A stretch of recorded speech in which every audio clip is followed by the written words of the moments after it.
آفرید. آن خداونده که در دل نوری ایمان آفرید. در شب تاریک بنگر ماه تابان آفرید. آن خداونده که در دل نوری ایمان آفرید. در شب تاریک بنگر ماه تابان آفرید. آدمی بیچاره را بین گرزی بحری گندمه، کرده از جنت بیرون پیری دهقان آفرید. آن خداونده که در دل نوری ایمان آفرید. در شب تاریک بنگر ماه تابان آفرید. آن خداونده که در دل نوری ایمان آفرید.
اسرار درون آستانه شما، این مقدسات خانه شما، آبروی اهل کاشانه شما. پذیرا باشید صدای رادیو پیام با برنامه آستانه. بسم الله الرحمن الرحیم. السلام علیکم و رحمت الله و برکاته. درود و رحمت پروردگار یگانه به یکایک شما بینندگان عزیز و شنوندگانی که صدای بنده رو از برنامه آستانه میشنوید. امروز با یکی از موضوعهای دیگری عائلوی، شاید هم از موضوعهای مهمی که برای هر یک پدر و مادر خیلی در زمان حاضر جدی و ضروری هست به نزد شمایان آمدم. آن هم موضوعی که به بداخلاقی فرزندان و بداخلاقی نسل نو است که گناهگار است. آیا والدان گناهگار هستند یا جامعه و مکتب ها گناهگار است یا خود فرزندی بداخلاق داشتن این تقدیری الهی است؟ پیش از همه چگونه که مقاله خلقی است عزیزان، فرزندی بداخلاق و بدسرشت، فرزندی که طالح هست و صالح نیست، مثل عضو بدن انسان میماند که اگر از تنت جدا کردی باز هم ناقصتر می شوی، علمت شدیدتر می شود. اگر در جسم تو باقی ماند دیگر هیچ خرسندی خود را حس کرده نمی توانی، احساس آرامش نداری، برای آنکه همیشه این جسم معلول تو در درد و رنج است و تو را هم جانت را هم جسمت را عذاب می دهد. انا همین گونه نفرانی که فرزند بد اخلاق دارند، علل خصوص فرزندهایی که الکی از سن بلوغ گذشتند، الکی فوق 18 هستند و بد اخلاق هستند، اینچنین بد کردار هستند، اگرچه در چهره اشان وانمود کنند هم که خیلی خرسند هستند و همه چیز را دارند و همه جا را می توانند سیر کنند، اما آرامش قلبی، آرامش وجدانی ندارند. برای اینکه پروردگار همین گونه آفریده است که پدر و مادر همیشه با فرزند خود پیوند جانی دارند. فرزندشان اگر آرام و آسایشته و خوب است، آنها هم آرام و آسایشته هستند. اگر فرزندشان بد اخلاق است که هر یک بد اخلاق خواه و نخواه بدبخت است، دیگر پدر و مادر هم آرامش ندارند. شاید از اینجا باشد زیاد پدر و مادران غرب یا دنیای کفار از اینکه خود یقین دارند که فرزندی با اخلاق صالح بزرگ کردن نمیتوانند، برای خود سالهای آخر شعار آفریدند که مایان به فرزند زندگی خود را دوام میدهیم، ما نمیخوایم فرزنددار باشیم. برای چی؟ برای اینکه ما میدونیم که از ما فرزندی خوب به وایه نمیرسد، از اینکه یک فرزند بد اخلاق را تربیت کنی، بزرگ کنی، بعد از این همیشه رنج او را کشی، همیشه از پی او در درد و علم باشی، بهتر این است که به فرزند بمانی، صاحب سگ یا گربه باشی. همین گونه پدر و مادرانی به خود باور نداشته که دنیای غرب دیگر پر از پدر و مادر یا عائله های بی فرزند است، برای خود این گونه قرار را گرفتن. اما شکر پروردگار، چون پدر و مادر مسلمان تا اندازه به خود باور دارد و به پروردگارش یقین دارد که انشاءالله فرزندی خوب به وی میرساند، بدون فرزند هیچ عائله مسلمان عائله خودش را تصور کرده نمیتواند. اگرچه در بعضی ها نه من تعداد فرزندم کم می شود گویند هم بدون هیچ فرزند ما با یک سگ و با یک گربه زندگی میکنیم، اصلا در مسلمان ها دیده نمی شود. امروز عزیزان ببینید که پیشتر می گفتیم که به بد اخلاقی کودک کی گناهگار است؟ پدر و مادر هستند که خوب تربیت نکردند، یا اینکه همسایه ها و دوستانش، یا مکتب یا جامعه. اما خود امروز و چند سال آخره که دیگر خیلی دست یافتن به شبکه‌های اجتماعی آسان شد، می بینید که عامل اساسی بدبختی جوانان، بدبختی کودکان، بد اخلاقی نورسان همین شبکه‌های اجتماعی هست. این همه نوارها، این همه قصه های بد اخلاقی، این همه حیاتی گویا که پر از عشق اما در اصل پر از گناه بلاگرها و سراینده ها و فیلمبازان، الگوی جوانهای ما و الگوی کودکان ما شدند. تا چند سال پیش اگر ما با قصه پدر و مادر خواب میکردیم، قصه هایی که درباره قهرمان ها صحبت میکرد، حتی درباره رابین هود که همه میدانه در کودکی زیاد از بیبی و باباها میشنیدیم که جوانی هست کمبغل است، تمام عمرش را در کمک به کمبغلان سپری کرد، اگرچه مشکلی هم داشت که پولی بایان را میدزدید، اما به هر حال برای خودش یک قهرمانی بود و کودکان خیلی دوست میداشتن. یا کوبا و ضحاک میشنیدیم، یا عموما قصه قهرمان ها در ما زیاد بود. امروز ببینید قصه کودکان ما که ها شده است. کودکی رو میپرسی که وقتی بزرگ شدی پسر جان چی میشوی؟ میگوید من رونالدو میشوم، میگوید من یک سراینده دیگر میشوم.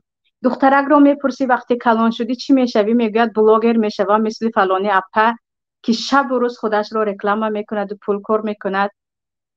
پسرچه رو میپرسی کلان شدی چی میشوی؟ یک سراینده رو نشون میدهد که او سراینده در نوارها اگرچه خوشبخت است پر از بدبختی از زندگی است، چون نه عائله دارد، نه پدر و مادری دارد که به آنها خوبی کند، نه فرزند و نه همسر دارد. یعنی از اینکه جوانهای ما، کودکان ما از پدر و مادر تاثیر بگیرند یا از مکتب و از جامعه امروز تاثیر بگیرند، تاثیر اساسی آنها محض شبکه‌های اجتماعی، علل خصوص حیات خصوصی سراینده ها، حیات خصوصی ورزشگران، چه فوتبال بازان باشند چه دیگر ورزشی آزاد باشد، حیات خصوصی فیلم بازان ترک و هند و دیگر و این چنین حیات خصوصی بعضی از بلاگران شده است. ببینید ما چند قصه ها داریم، می براید درباره زندگیش این خریدم و اون خریدم، درباره سراینده که دوبار برآمد و در میدان رقصید و پول بارانش کردن، درباره رقاصه‌ای که دوبار رقصید و دیگر امروز دارد در دبی تفریح میکند، درباره مشت زنی که چند نفر را زد و کشت یا خودش نیم مرد شد اما خیلی خیلی میلیونر شد. این گونه قصه ها زیاد هستند و جوان های ما، کودکان ما هم میخوان مثل آنها باشند. دیگر قصه هایی را نمیبینی که تمامی عمر در خدمت پدر و مادرش بود و به جایگاه رسید، تمامی عمر در دستش کتاب و قلم بود و هزارها طالب علم را تربیت کرد، تمامی عمر در کمک کمبغلان بود. این گونه قصه ها را یافته میتوانیم ما؟ اگر یافته توانیم هم با میکروسکوپ یا خیلی خیلی کم است. برای همین خود بنده به این نظر هستم که عامل اساسی بد اخلاقی نورسان و عموما بدون هیچ یک هدف بزرگ شدن جوانان ما محض قصه های پندآموز نه، گمراه کننده شبکه های اجتماعی، چه اینستاگرام باشد چه یوتیوب باشد چه تیک تاک باشد شده است که جوان ها میگن ببین مکتب نخونده است پر از پول است، برای اینکه یک بار دوبار خودش رو نوار کرد دیگر پر از پول شد. اگر ما مکتب بخونیم، اگر درس بخونیم که صاحب کسب و کار شویم، امروز به کسب و کار هم ما میتوانیم تیک توکر یا یوتیوبر یا چیزی دیگر شویم. انا همین گونه بدبختی بالای بدبختی، بد اخلاقی بالای بد اخلاقی دارد، زیاد می افزاید. چیزی دیگر، پس چی کار کنیم در این شرایط امروزه که پیشتر خیلی میترسیدیم که کودک من، فرزند من شبگرد نباشد و در تاریکی ها در بیرونی ها با دوستان بعد هم صحبت نباشد. امروز به دستش تلفن داریم و همه چیز را در دستش دارد. پدر و مادر چی کار کنند؟ یا مسئولی اساسی در این در راست کردن اخلاق کودکان کی هست و چی هست؟ پیش از همه عزیزان این را 1000 بار گویم هم نگویم هم، نه یک استاد، نه همسایه، نه مکتب، نه دوست، تأثیری هیچ کس مثل پدر و مادر به کودک نیست. برای همین در ما حدیث در بخاری هست و اینچنین در کتاب‌های دیگر سنن حدیث از ابو هریره رضی الله عنه هست که میگویند پیامبر صلی الله علیه و سلم گفتند ما من مولود الا یولد علی الفطره، هیچ کودکی نیست که آن کودک با فطرت، با وجدان یکتاپرستی تولد نشود. هر کودکی که به دنیا آمد او کودک در فطرش، در ذات درونیش یکتاپرستی است. او میگوید خدا یگانه است و این دنیا به آفریدگار وجود ندارد. اما دوامش پیامبر میگن فابواه یحودانه او ینصرانه او یمجسانه، این پدر و مادر هستند، یا یهودیش میکنن یا نصرانیش میکنن یا مجوسش میکنن. در دوام حدیث میگن میبینی شتر بچه ساق و سالم به دنیا می آید، او یکم بیماری دارد بعدن که او بیمار می شود. پس عزیزان اولین کس، اولین نفرانی که در تربیه کودک نقش دارند اینها پدر و مادر می باشند. تقریبا هیچ عالمی رو در سیره اش نخوندم یا آنهایی که سر و کار با کتاب و قلم دارند نخوندن که پدر و مادری بد اخلاق داشت و عالم شد. میبینی چه از امام احمد، چه از ابو حنیفه رحمت الله علیه، چه از ابو یوسف، چه از امام بخاری، چه از امام شافعی، یک به یک، حتی شاعرانی که در کتاب‌های ادبیات میخواندیم، نمیدونم الان وجود دارد یا نه، میبینید که هر یکی این اولین درسش رو، اولین قدمهایش رو به علم، اولین قدمهایش رو به نکوکاری، کمک به مردم از مادر خود آموخته بود یا از پدر خود آموخته بود. خود از خود در یک خانه بیسواد بزرگ شد، یکی قاری شد، دیگر صاحب همه علم شد، یکی رفت در بعد از 7 سالگی به مدرسه و آمد برگشت با علمی فراوان. این گونه عالمی را نمیبینید. پس اولین تأثیری که به کودک میرساند این پدر و مادر است و خودی پدر و مادر هستند که میتوانند امروز این همه بلاهایی که این همه خطرهایی که از طریقه تلفن، از طریقه تلویزیون، از هزار طرف کودک ما را یا فرزندان ما را احاطه میکنند، میتوانند پدر و مادر عامل یا سبب اساسی باشند که دور کنند. چیز دیگر اینجا عزیزان یک چیز است. زیادی از خواهران از بنده زیاد میپرسند، در این باره هم خیلی میخوام یک موضوع مختصر داشته باشم، پروردگار در وقت ما برکت دهد. میپرسند که چی کار کنیم کودکمان رو به کدام مدرسه دهیم، به کدام استاد دهیم، به کجا دهیم که کودک ما حافظ قرآن شود، کودک ما صاحب علم شود، کودک ما عموما یک انسان صالح شود. اما کسی به خود سوال نمی کند که آیا به مدرسه دادی یک و یک باره عقل کودک تو را از این سو میگذارد، قلب کودک تو را از این سو میگذراند، یک و یک باره و نفر می آید و عموما صاحب همه چیز شد. همین گونه مدرسه وجود دارد. او را بارت است یا گفتیم استادای مدرسه همین گونه هستند. ساعتی معین درس می دهند، بعد از این به حالش میماند. کودک را اساسا از خوردی چگونه که پیامبر صلی الله علیه و سلم گفتن که این تو هستی پدر و مادر که یا یهودیش میکنی یا نصرانیش میکنی یا عموما به خدای مجوسیش میکنی، این پدر و مادر هستند که توحید و یکتاپرستی را در قلب کودک جای میکنند. این پدر و مادر هستند که به کودک چه حلال است چه حرام است، کدام راه درست است کدام راه بد است، این پدر و مادر نشان میدهند. اگر گفتیم آره از کودکی به دست یک استاد دادی و استاد مثل فرزندش او رو به فرزند خواندگی گویا که گرفت که چگونه که حضرت علی در خانه پیامبر بزرگ شدند و موحد مجاهد بزرگ شدند، این مسئله دیگر. اما یک جا 18 کودک هست، شب و روز آنجا خواب میکنن، شما دادید و یک بار از آنجا یک عالم شده برگشت، شاید آره حافظ قرآن شد، اما مسئله در وجدانی او یکتاپرستی، در وجدانی او دانستن حلال و حرام، حق پدر و مادر، حق مردم، حق الله، این را یک باره گرفته نمی آید. پس پدر و مادر این عامل اساسی هستند و الله میگوید قو انفسکم و اهلیکم نارا، هم خودتان را هم فرزندان خودتان را از آتش جهنم نجات دهید، فقط خودتان نه.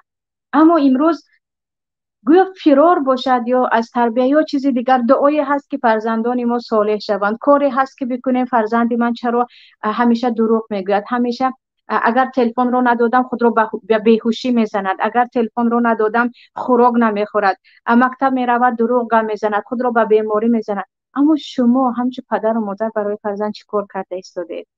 آیا برایش گفتید باره با دستی راست خود؟ آیا برایش گفتید اگر من نباشم هم الله هست، حق الله را فراموش نکن؟ آیا برایش گفتید نمازی تو چیزی هست که تو را به آبادی دنیا و آخرت میرساند؟ آیا برایش گفتید اولین چیزی که باید بدانی چه حلال است چه حرام است، پروردگار تو کی هست؟ گمان نکن فقط دنیا همین است، بعد از این مرگ است، پس از مرگ دنیای دیگر هم هست. با همین ما چقدر مسلمان از کافر فرق داریم. یعنی این چیزها رو پدر و مادر گفتن، یا اینکه پدر و مادر هم عیناً همین الگویشان دو سه سراینده، دو سه فیلم باز و فیلمساز و کارگردان، دو سه بلاگرهایی که تمام روز از خرید خود صحبت میکنند و از پختن و خوردن و اولئک کالانعام بل هم اضل، گویا که بجز خوردن و پوشیدن دنیا دیگر دردی ندارد که ما امروز چی خوردیم چی پوشیدیم، خانه‌مان را چگونه تازه کردیم، فردا چی نقشه برای خوردن و پوشیدن و چرخزنی داریم. اگر این گونه حیات پدر و مادر باشد، پس چی انتظار می شود؟ چی انتظار می شود که کدام فرزند صالح کدام عالم از خانه بزرگ می شود؟ یعنی نقش پدر و مادر در این مسئله خیلی خیلی بزرگ است. اما پدر و مادری که خودشان الگو باشند و خودی پدر و مادر بداند که چی کار کرده ایستاده است. و چه خیلی میگویند حتی نگاهی تو برای فرزندت عبرت است، قدم زنی تو برای، علاوه خصوص در کوچکی کودک دخترچه حرکت میکند همه کارش مثل مادر باشد، پسرچه حرکت میکند همه کارش مثل پدر باشد. بعد از که بزرگتر شد یا گفتیم به سن بلوغ 13 و 14 نزدیک شد، دیگر او مستقلیت رو در خود احساس میکند، اما تا 60% شاید باز هم تاثیر پدر و مادر، طرز صحبت و طرز خوردن و طرز بعضی مسئله ها رو حل کردنش به پدر و مادرش مانند می شود که بعد از 18-19 سالگی دیگر او باید یک انسان شخصیت کامل باشد. پس اینجا عزیزان پدر و مادران مسئله اساسی هست در دوش هر یک پدر و مادر که علل خصوص در مسئله این که فرزند الله را بشناسد، فرزند الگویش دوسه بازینگر و دوسه بایها نباشد. من بعضا میگویم چرا این کودکان اینقدر میگن من میخوام مثل فلانی فوتبال باز باشم، من میخوام مثل فلانی بلاگر باشم، فلانی کارگردان یا فلانی مثلا سراینده باشم. برای چی؟ برای اینکه آنها تجارت دارن، بای هستن، پولدار هستن، مشهورم هستن. مسئله شهرت یک طرف، اما مسئله پول و بایگری چرا؟ برای اینکه دنیا الکی مردم به ارزش یک نفر از جهت پولداری نگاه میکنن. پیشتر اگر شرف بود، اگر عزت بود، نانی قوق داشته باشی هم، یک پیاله آب داشته باشی هم، عزت خود را محافظت کن، شرف خود را محافظت کن. نگذار تو را کسی تحقیر کند، نگذار نزد ثروتمند تملق‌کار و سرت خم باشد بود. امروز نه، به هر راهی میتوانی پولدار شو، چون پول دیگر آبرو شد. انا میبینیم که امروز اونی که میگوید من کسی میشوم که کمکم به مردم زیاد رسد.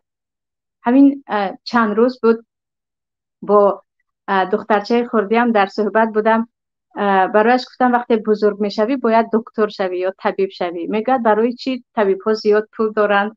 برای اینکه در همه دولت ها طبیب ها پول زیاد دارند. بعد گفتم نه، برای اینکه اگر طبیب شدی به مردمی زیاد کمک میکنی، مردمی زیاد در دست تو شفا مییابند به خواست الله، مردمی زیاد کم بغل میآیند که برایشون کمک میکنی. یعنی با کس نگاه کردن رو از اینکه پول زیاد میگیرم، نه چقدر فایده من به مردم میرسد، این گونه باید نگاه کرد. این گونه باید حتی یک معلمی عادی شوی، حتی یک کوچرو باشی هم به مردم چقدر فایده میرسد. این باید در ذهن کودک باشد، این باید در ذهن فرزند باشد. چیز دیگر عزیزان، یکی اگر گفتیم شبکه‌های اجتماعی است که این رو باید کنترل کنیم که چی رو میبیند، کی رو میبیند، و گشته و برگشته پدر و مادر گن فلانی سراینده اگرچه این گونه خوشبخت مینماید یک بدبختی بیش نیست، از آتش جهنم است. فلانی فوتبال بازی که امروز میبینی اینقدر میلیارد پول دارد، اما به عائله‌اش نگاه کن، به خودش نگاه کن، این انسان از اهل جنت هم نیست، از نجات یافتگان هم نیست، مگر اینکه مسلمان شود که دعا کن که هدایت یابد. یا فلانی کارگردان و فلانی فیلم باز نباید الگوی تو باشد. ببین او به مردم چه خیرش رسید، به خودش شهرت دار بودن و پول دار بودن که فقط این مسئله اساسی در زندگی نیست. یعنی این مسئله ها را پدر و مادر خیلی باید به فرزند خود آموزانند و پدر و مادر خودشون همین عقیده را داشته باشند. مهم فقط پولداری نه، مهم فقط شهرت نه، مهم فقط در خانه های دبدبه‌ناک و زیبا و ماشین های قیمت‌بها زندگی کردن نه، مهم عزت انسان است، شرف انسان است، آرامش قلبی وجدانی هست که انسان به جز با عملهای صالح و ایمان به الله با هیچ قیمتی به دست آورده نمیتواند. مسئله دیگر مسئله مکتب است یا مسئله دانشگاه ها هست. همیشه درباره اگر علمای قدیم یا چی نیوتن باشد، چی از شکسپیر باشد، چی از دیگر علمای دیگر باشد، هر کی هم باشد، وقتی کاف میکنید میبینید که نه دانشگاه خوانده است، نه اینقدر مکتب و اینقدر مکتب‌های پولکی و این دولت و آن دولتی خوانده است.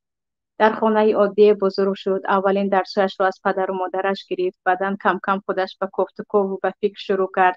از علمای دین هم به کدام عالم نگاه نکنید، پدرش برد نزد عالم، اول خودش درس داد، یا مادرش خودش درس‌های اولینش را داده بود، مادرش همراهش بود، که درباره این قصه ها خیلی زیاد هستند. امروز زیادی ها در فکرمون همین چیز است که اگر فرزندی من رفت و فلان مکتب رو خواند، اگر رفت تو یکی به دانشگاه اکسفورد گفتیم انگلیا داخل شد، دیگر او یک عالم بزرگی می شود، خواه و نخواه از او یک عالم می آید. یا گفتیم به همین ازهر مصر، یا گفتیم به دانشگاه مدینه. گویا که ما علم رو در داخل دانشگاه می بینیم، در داخل مکتب و مدارس می بینیم. در حقیقت مکتب تاثیر خود را دارد، روش درس در دانشگاه تاثیر خود را دارد، تاثیر چی به اخلاق چی به علم.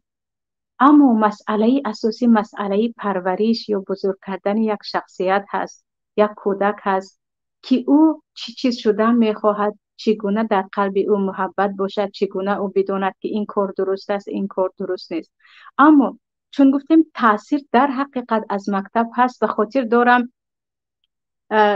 صنف هفتم بودیم یا صنف ششم بودیم، وقتی تاریخ میخواندیم در تاجیکستان، پروردگار تمام معلمین و استادان تاجیکستان را در پناهش نگاه دارد، هیچ کم نشوند که در حقیقت به معاش کوچک اینقدر به طلبه های زیاد درس میدهند. استاد کتاب تاریخ درس میداد، تاریخی که نویسندهش یک کمونیست که از اول تا آخر همیشه مسلمان ها آمدند و تاجیکستان را طلب و تاراج کردند. آنها فقط قانون شریعت را به زور بالای مردم نهادند و مردم را لنین بابا و کمونیست ها دیگر نجات دادن از فرنجی و از اسلام. همین گونه فقط کتاب ها بود. یعنی کودک صنف 6 و صنف 7 در فکرش فقط همین بود که بجز باسمچی در مسلمان ها چیزی دیگری نیست. بعد از اینکه در مصر در صنف 10 و 11 که تاریخش رو هم میخوانند، در آنجا بود، در آنجا فقط با یک خیلی جوش و خروش و این چنین با یک احساس فخر که مسلمان ها توانستند کشورها رو فتح کنند، در آنجا زنها رو از کار و بار دنیا آزادش کنند و مسلمان ها توانستند که این دولت رو صاحب شوند. این گونه بود.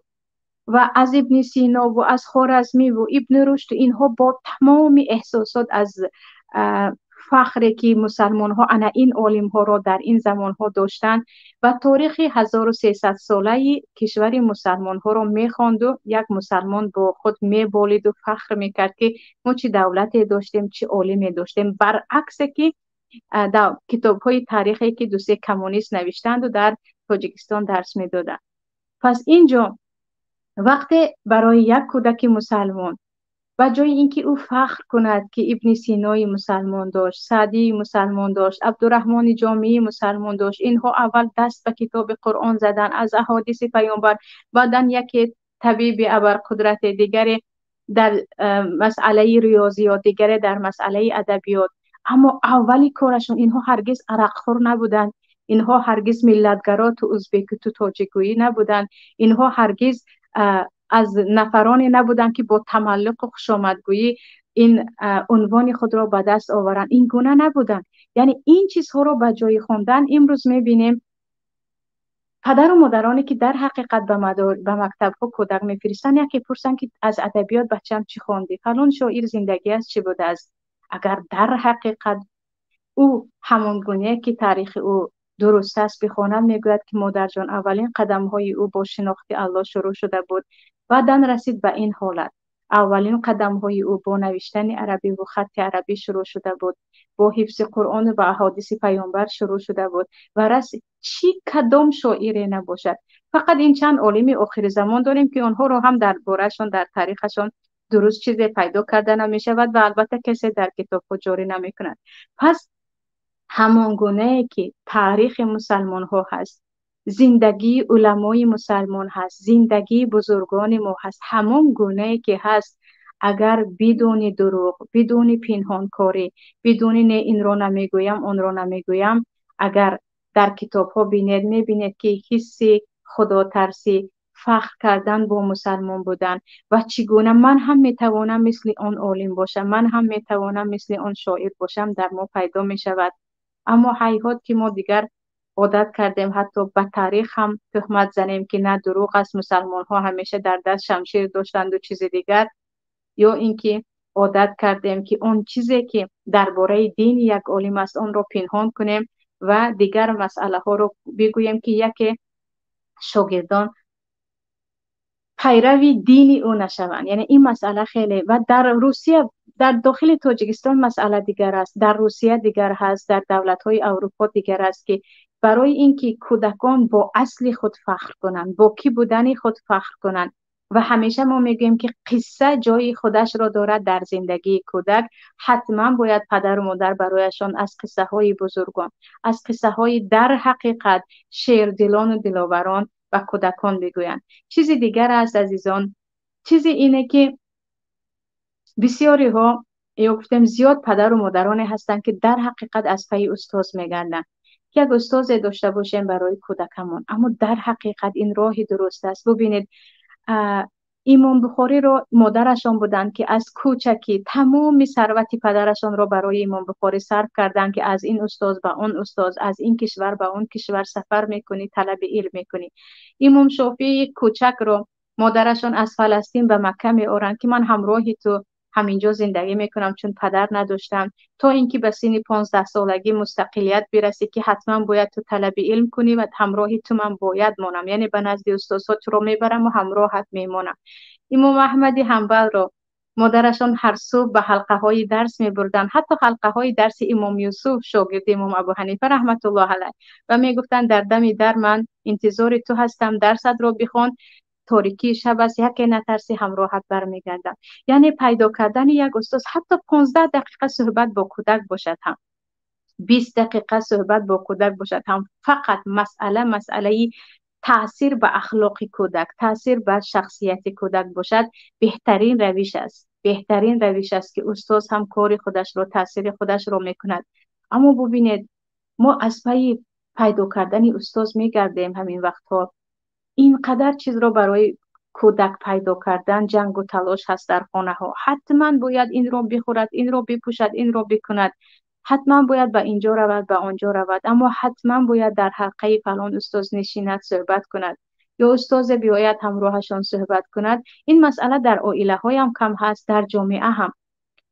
و یک علم آور است، شخصا برای من خیلی علم آور است، وقتی در مصر در تابستان، تعطیل تابستان که مدتی 3 ماه آنجا هم می شود، در تمام مسجدها خودی حتی حکومت حاضره مصر اعلان می کند که امام های مسجد با طلبه های مدرسه مشغول شوند. طلبه های مکتب از 7 ساله بالا تا 11 صنف 11 به مسجد می روند.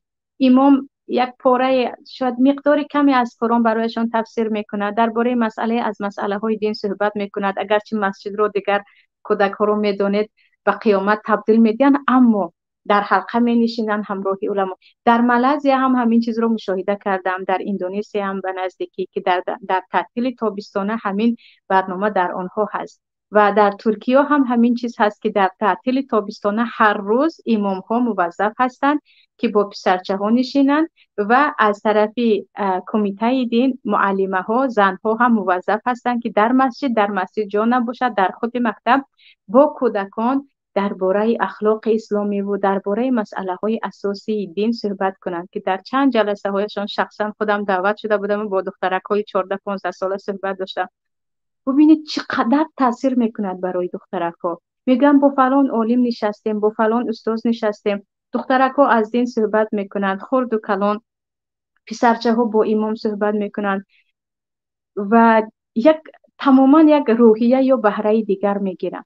به زیان کسی هم نیست و چقدر هم فایده دارد. و کودک ها به خانه می آیند. زیادی از آن پدر و مادرها اونقدر اهل دین نیستن، اما خودشان به همین چیز خیلی اشتیاق دارن که میگن حدی اقل حرام بودن سیگار رو میرود از مسجد از دهان امام میشنود، حدی اقل یک تاش به گوشش میدروید.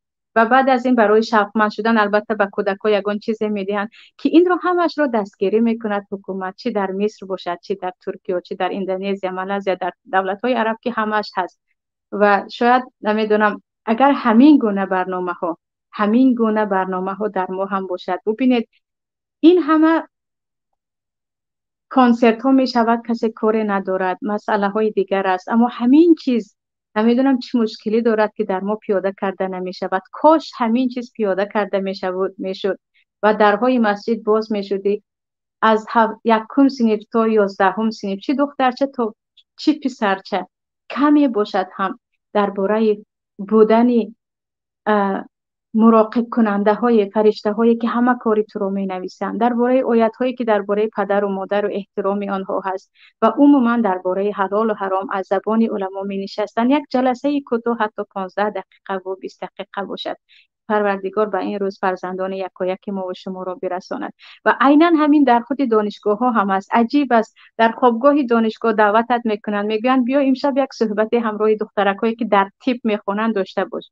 دخترک ها همه در طب میخونند، در داخلش عموما به سطر عورت هم هست، اما برایشان باید یک صحبتی باشد، میگن صحبت معنوی.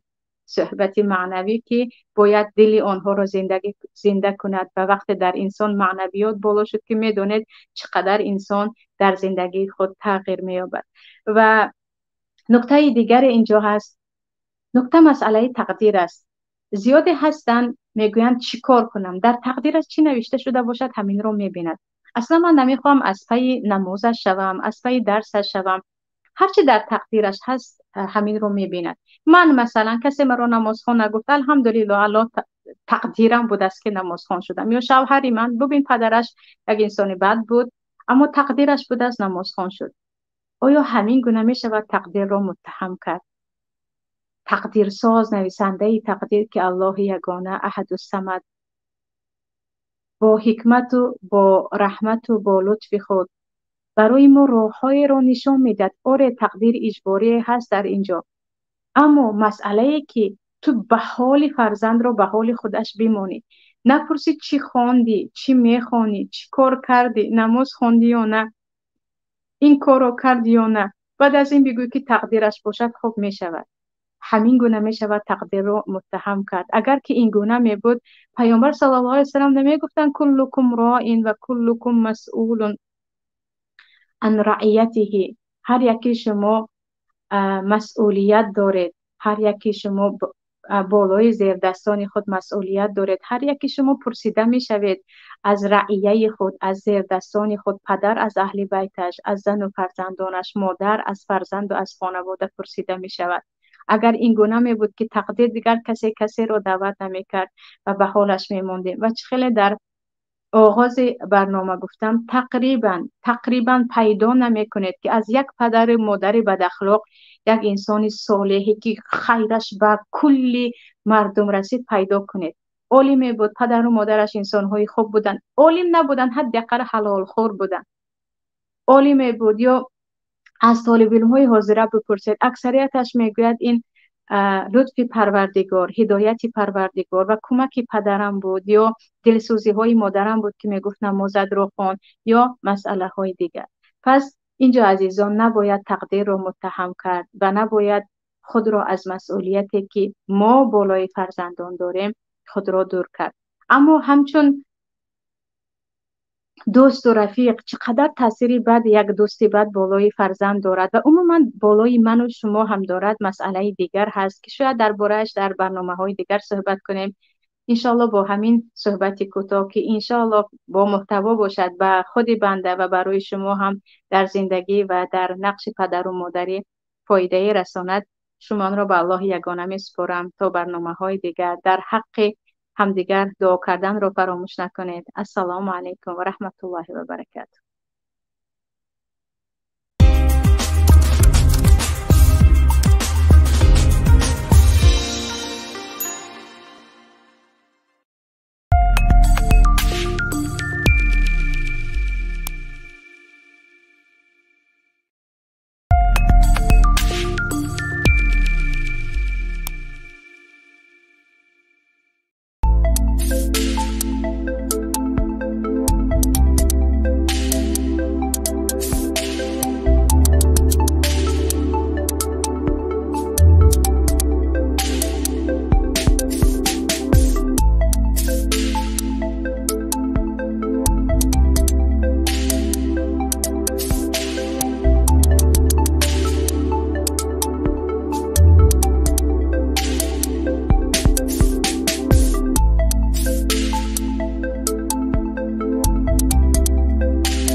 اسرار درون آستانه شما، این مقدسات خانه شما، آبروی اهل کاشانه شما.